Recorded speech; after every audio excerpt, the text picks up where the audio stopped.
Tonight on UI7 News, an outbreak of whooping cough is spreading across Champaign County schools. We'll give you the latest on what's going on. Students are starting to prepare for the most stressful time of the year, finals. We'll look into how freshmen are coping with their first semester of college exams.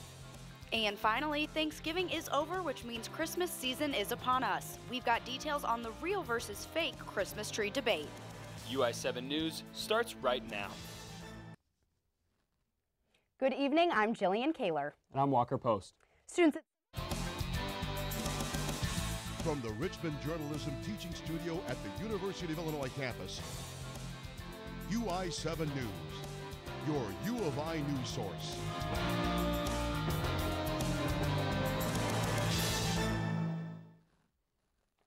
Good evening, I'm Jillian Kaler. And I'm Walker Post. Several schools in the Champaign County are suffering from multiple cases of whooping cough. Since the middle of October, health officials say more than 24 cases have surfaced. UI7's Sarah Ricciardi is here with more about the whooping cough. Officials with the Champaign-Urbana Public Health District say they are seeing a spike in whooping cough cases. There are 28 confirmed cases of whooping cough in Champaign County. 7 schools have been affected, but Rantoul Township High School has seen the worst of it. They've had a total of 20 confirmed cases of the cough so far. The other districts that have seen cases are Mahomet Seymour, Heritage and Broadlands, and Thomasboro. Whooping cough is known medically as pertussis. Here are a few fast facts on the bacteria. It usually affects young children and can even be fatal among infants. Whooping cough is highly contagious and can be spread through coughing and sneezing. Vaccines are still available for everyone, and if you or someone you know suspects they might have it, doctors recommend going to a hospital immediately. Flu season is also here, and many people are getting their flu shots this week. Authorities at the U of I's McKinley Health Center have been holding flu shot clinics nearly every weekday at spots across campus. McKinley expects to give the vaccinations to several thousand students, staff, and faculty on campus. Beyond that, stores like Walgreens, other pharmacies, doctors, and medical clinics have been urging people to get a flu shot. American medical experts say about 1 in 5 people will likely get the flu this year. The Center for Disease Control says the flu shot will not give you the flu, but it can make your arms sore. Also in health news, this Friday is World AIDS Day. On the U of I campus, the Cranard Art Museum in Champaign will be hosting an event to promote awareness for the disease. To commemorate World AIDS Day, the Cranard Art Museum will screen 7 films about the effect of the AIDS crisis on Black communities. The event, Alternate Endings, Radical Beginnings, is part of A Day Without Art and is the first time the museum is hosting this program. The films will screen on December 1st and 2nd. Many U of I students are hoping they don't get sick for final week exams. is approaching. Finals are just a few weeks away, and tonight UI7's Lauren Mraz brings you insight on the stresses some new students are facing. This week is approaching for the University of Illinois. The unfamiliar platform brings a lot of stress to first-year students. Grace Nizanecki is a freshman who is particularly worried about the upcoming academic weeks. I'm stressed out about it, and I'm hoping I'm going to be well prepared, but I don't know how well prepared I'm going to be. Nizanecki said that preparing in advance would help ease the stress, but her heavy course load leading up to finals week adds to the pressure. For a couple of my classes, I have like group projects too for my final exam grade, so then that's also kind of being a burden on actually studying for my other classes. Nizanecki said she thinks the stress will really hit a lot of people next week because right now they're too busy focusing on other assignments. It hasn't seemed to be a big trend amongst my freshman friends yet, because I don't know if people are really thinking that far in advance yet, because it is our first time doing finals, but yeah. Students have the option to use many different resources when it comes to studying for finals. For example, I've pulled up a study guide for a class on a website called Course Hero. Heather Zeich is an advisor in the university's College of Engineering. She described other university-sponsored resources that students can utilize in preparation for finals. We have some study hall times and course assistants where they can go and meet with course staff if they have some questions, and that's throughout the entire semester. Nizanecki has been given insight by her older classmates. I heard everyone just kind of like shuts down for the week and just goes into their own little zone. In Champaign, Lauren Mraz, UI7 News. The first round of finals could be tough for freshmen at U of I. This year, finals will be held only a week before Christmas. Finals officially end December 21st. Last year's finals ended December 16th, which was a week earlier. The university calendar requires 13 weeks of classes and 1 week of finals. Every 5 or 6 years, the policy pushes the first day of classes back to the end of August. U of I students got to enjoy a week more of summer a few months ago. Now, some U of I students might be more stressed about the time crunch right before the holidays.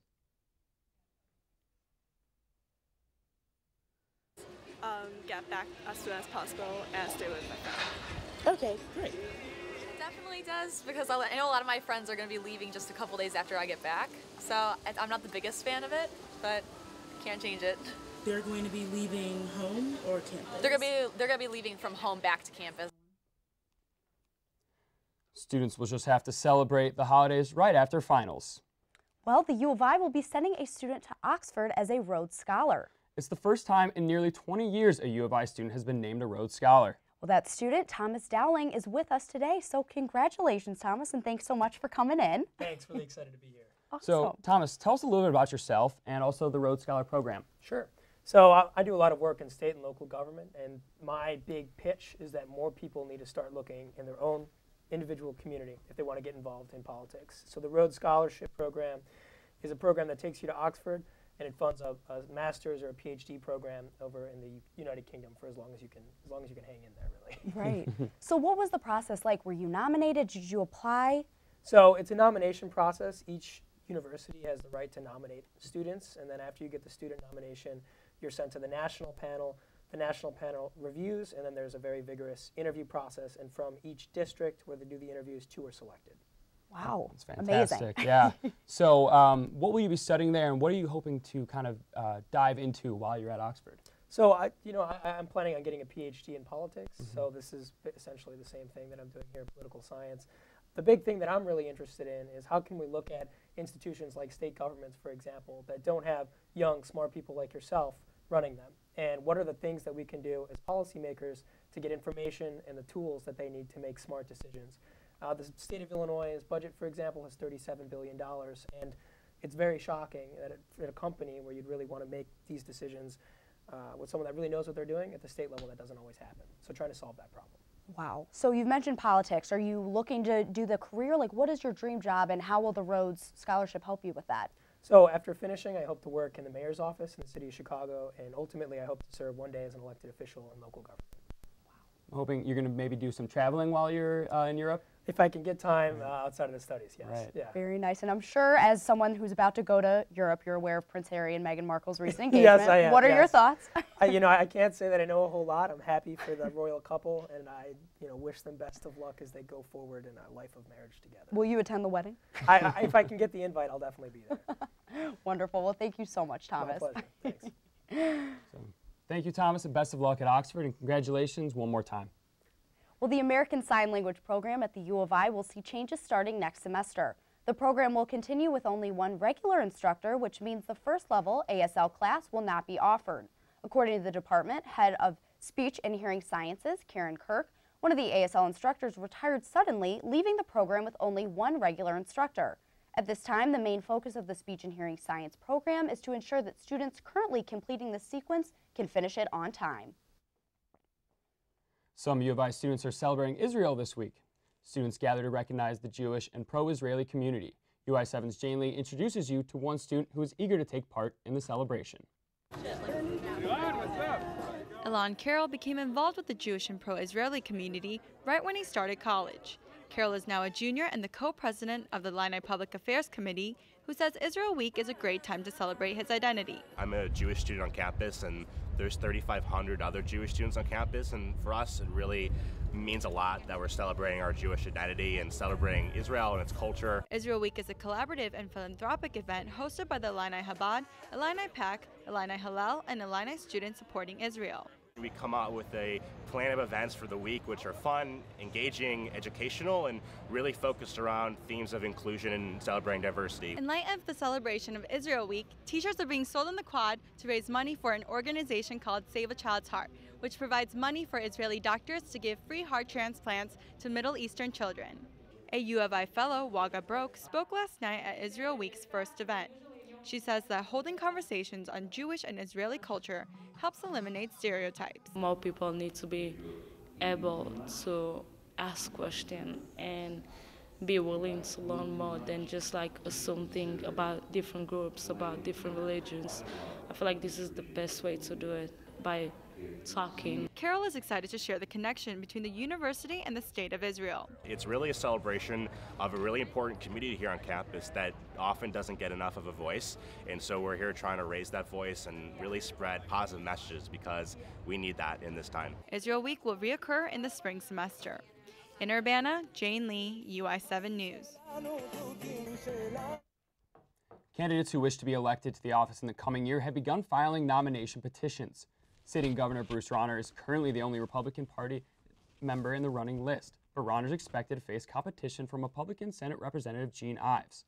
Ives continues to raise money and circulate petitions to place her name on the March ballot. The stakes for Democrats remain high. More than 6 Democrats have said they will be running, and 3 are currently on the list. In the race for Congress in the 13th District, Rodney Davis is the only Republican candidate who has filed so far. A U of I religion professor is among Democratic candidates who will be running against Davis come spring 2018. The filing period began early Monday morning, and candidates have until next Monday to place their nominations. Well, it has been pretty amazing weather we've been having, especially these last few days. Absolutely. I cannot complain. I've been, t-shirt, biking to class. It's been flip-flops, unbelievably unreal. suntan lotion. Right. So let's check in with UI7's Natalie Stewart for a look at tonight's FastCast weather forecast to see if it'll stay warm. Yes, definitely. It's definitely been warmer than normal. The first day of winter is still more than 3 weeks away, but it doesn't feel winter-like at all, as you have said. So we're going to find out a little bit later if it's getting a bit cooler. So let's take a look at tonight's FastCast. We'll be seeing a bit of a dip in temperature tonight, breaking from our warm weather of the day with a low of 36 degrees. I'll be back in a few minutes with a detailed look at your forecast for the week ahead.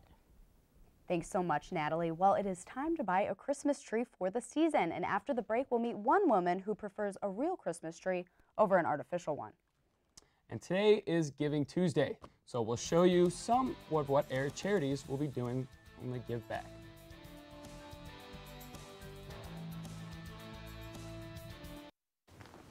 What to expect when you're expecting a teenager.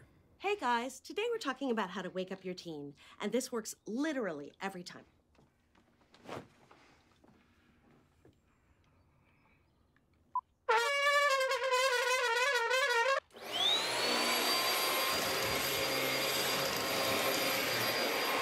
Give kisses. Give kisses. Look. Give kisses. Give kisses.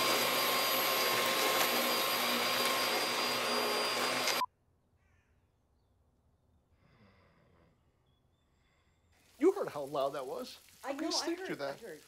It wasn't you. Yeah. It was the... Is that bacon? You don't have to know it all to be a perfect parent. Thousands of teens in foster care will love you just the same. Bacon. Families come in all sizes and shapes. Sometimes your friends are your family by choice, or sometimes you're just stuck with Uncle Charles. But what we know is that you want to protect the people that are close to you, but the flu can unravel everything. Your flu vaccine protects you and your family. No matter what draws your family together, protect yourself, protect your family. Everyone needs a flu vaccine.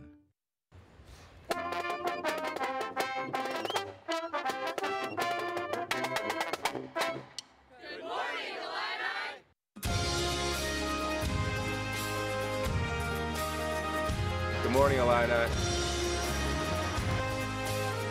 Hey, good morning, Illini, and selamat pagi.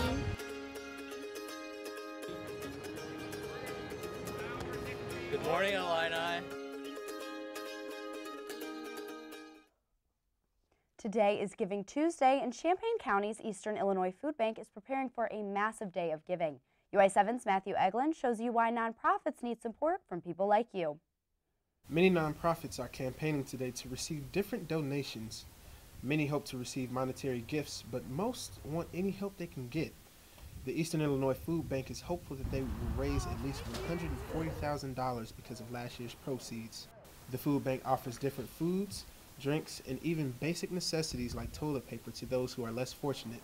Volunteer Carol Packard contributes her time to the food pantry because it hits home for her. I know my parents grew up really poor, so I understand that sometimes you just need a hand up to be able to make it. The Eastern Illinois Food Bank receives donations all year long. Something as small as a penny can help. Nearly 40% of the budget and products available for the food bank comes between November and December. Like many nonprofits, the organization relies heavily on community support. Vice President of Development Kristen Bosch says the help from the community is vital. To be honest, the community support is really the lifeblood of Eastern Illinois Food Bank. Without the generosity of people in the community who believe in our mission and who choose to give back, we wouldn't be able to exist. Giving Tuesday is one of the most significant days out of the year.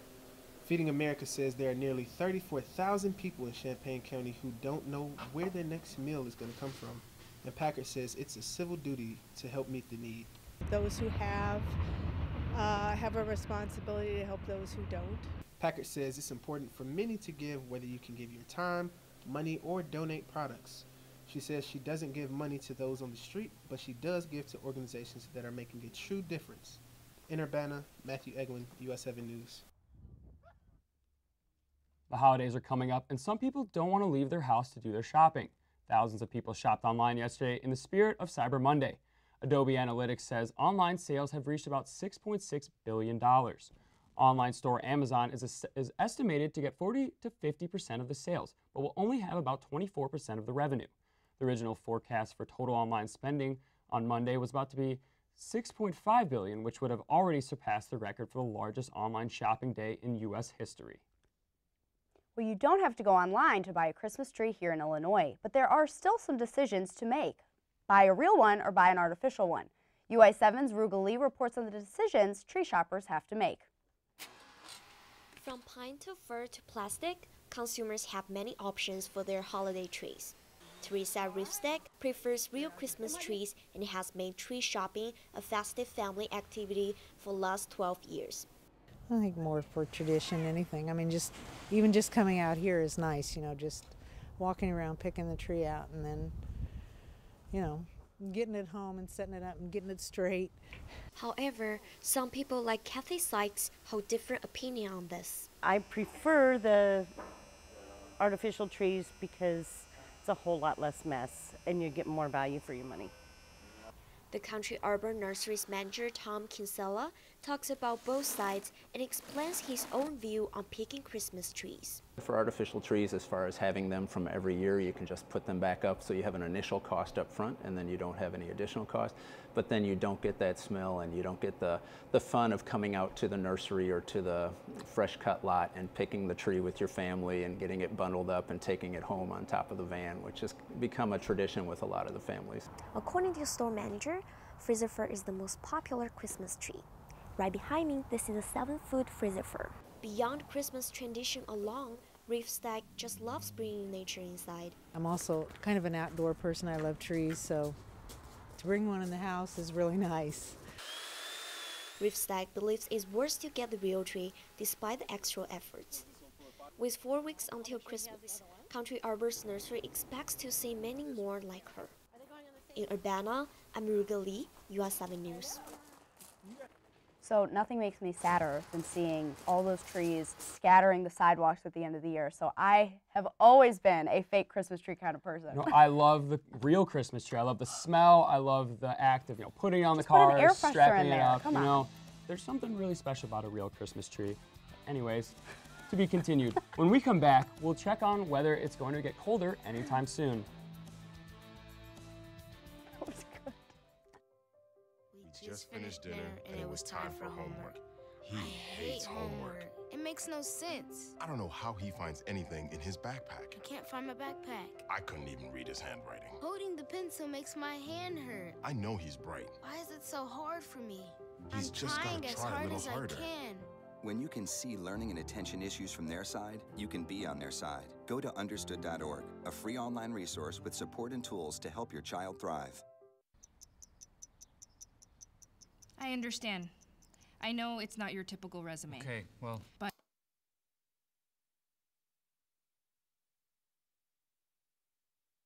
candidate.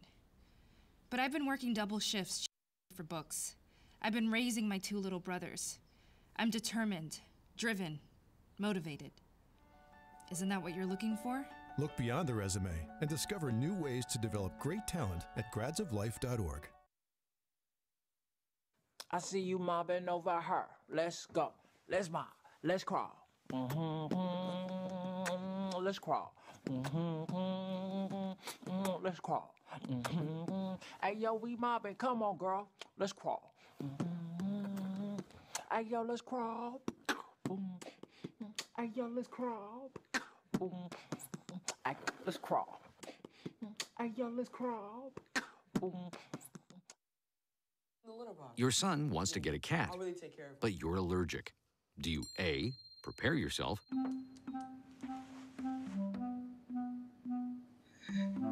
B, make the best of it, C squared equals 25.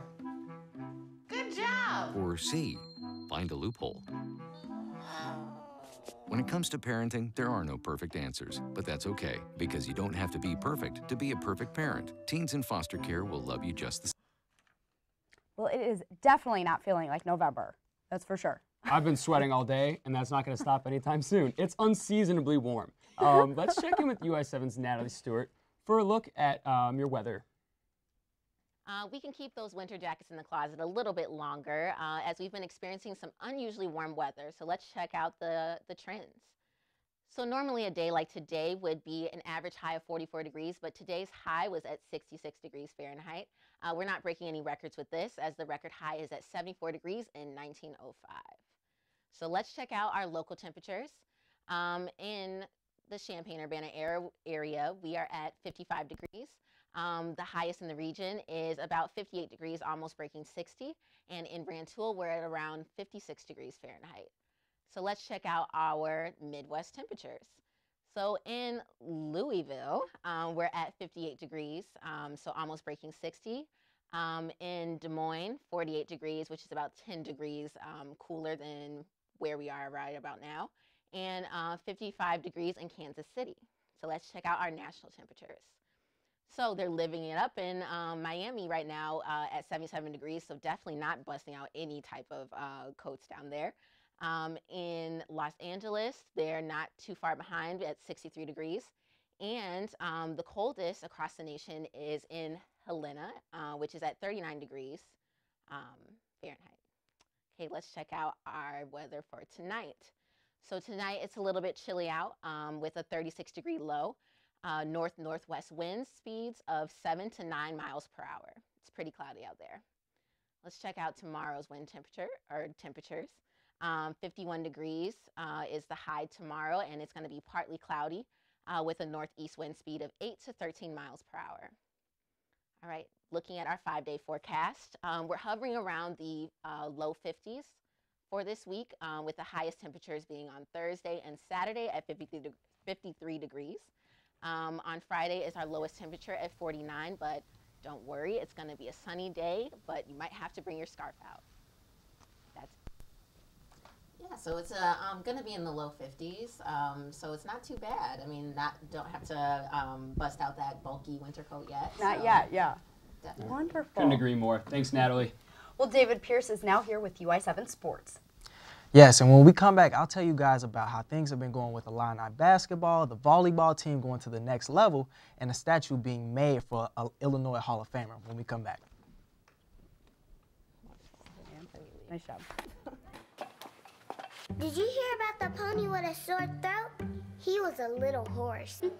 Can I tell you a cat joke? Just kidding. Why couldn't the Wait. Why was the basketball court all wet? Why? Because the players kept dribbling all over it. Where the cats go on vacation? New York.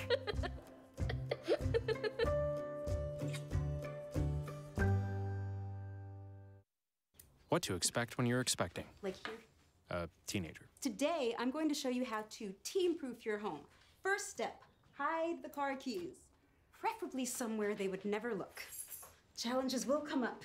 Be ready for them. Hi, honey. Ready for the... Mom, you don't use mannequins in the mannequin challenge. You don't have to know it all to be a perfect parent. Thousands of teens in foster care will love you just the same. Everything starts out small. The things that hurt us, they all start from somewhere.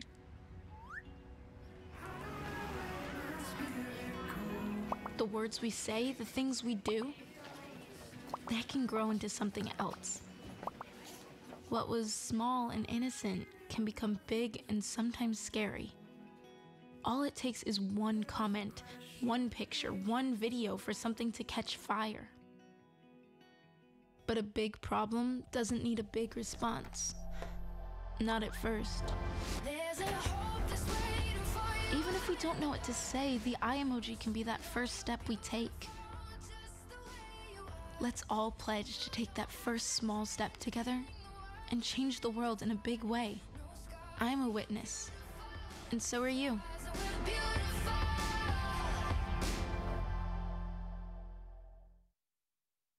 Illinois men's basketball team will take on Wake Forest tonight in the Big Ten ACC Challenge. The Illini are 6-0 this season and are coming off a 13-point victory over North Carolina Central. Despite the win, head coach Brad Underwood thinks he has to do a better job of getting his team prepared. You know, part of my responsibility is to make sure that these guys are dialed in mentally, not just physically, and I let them down today. I didn't do a very good job of making sure that we were prepared to play this game. One bright spot of the team this year has been his bench play, highlighted by junior Aaron Jordan. Jordan is averaging 11.8 points per game and is shooting 65.2% from downtown. He will look to continue his strong play tonight against Demon Deacons. Over on the women's side, the Illini are 5-3. Head coach Nancy Fay will try to get her team on track against Virginia Tech at home on Thursday night. The Illini were blown away on its last outing against New Mexico. We have played a lot of games in a short amount of time, and for a new coach and a young team, it was throwing a lot at us so that you couldn't really have a lot of, getting better between games. You just had a lot of prep between games. Fay has relied on sophomore Brandy Beasley to lead the team so far. Beasley is averaging a team high of 13 points and 4.1 assists per game. The Illinois volleyball team is going dancing after finishing the season 21-10 and 12-8 in the Big Ten. The Illini earned an NCAA tournament bid. They will take on Hawaii on Friday. I think there might be like a little bit more anxiousness. I feel like that's normal when you lose, you're out type of situations. But I think we're going to just do our best to stay calm and know that we just need to play our best volleyball to win. It is Illinois' 8th tournament appearance in 10 years and the first under head coach Chris Thomas. If the Illini can get past the Warriors, they could potentially face the 8th-ranked Washington in the next round. The Illinois football season is over. Head coach Lovie Smith finished with just 2 wins in his second season in Champaign. The Illini started the season 2-0, but lost their last 10 games, including all 9 in the Big Ten. The team's poor performance has led 2 upperclassmen to transfer. Linebacker Trey Watson and offensive lineman Gabe Meganson both announced their decision to transfer on Twitter yesterday. Watson was the team's second leading tackler in the 2016-17 season, but missed 3 games this year with a knee injury. Meganson appeared in all 12 games and started in 4. Over Thanksgiving break, athletic director Josh Whitman announced that Illinois will build a statue to commemorate Illini Hall of Famer Dick Butkus. Butkus is widely recognized as one of the greatest linebackers in college football history. Illinois' team this year was named among one of the youngest in the nation. Smith played 22 true freshmen and started 16, which are both school records. Despite their inexperience, it paid off. 5 freshmen were named to the all Big Ten freshman team: strong safety Bennett Williams, punter Blake Hayes, cornerback Nate Hobbs, defensive end Bobby Roundtree, and tight end Lewis Dorsey were all elected to the team. 6 other freshmen earned all Big Ten honorable mentions. Bye. That's it for our UI7 sports update. Back to you. That wraps us up here for UI7 News. Thanks so much for joining us. Have a great night.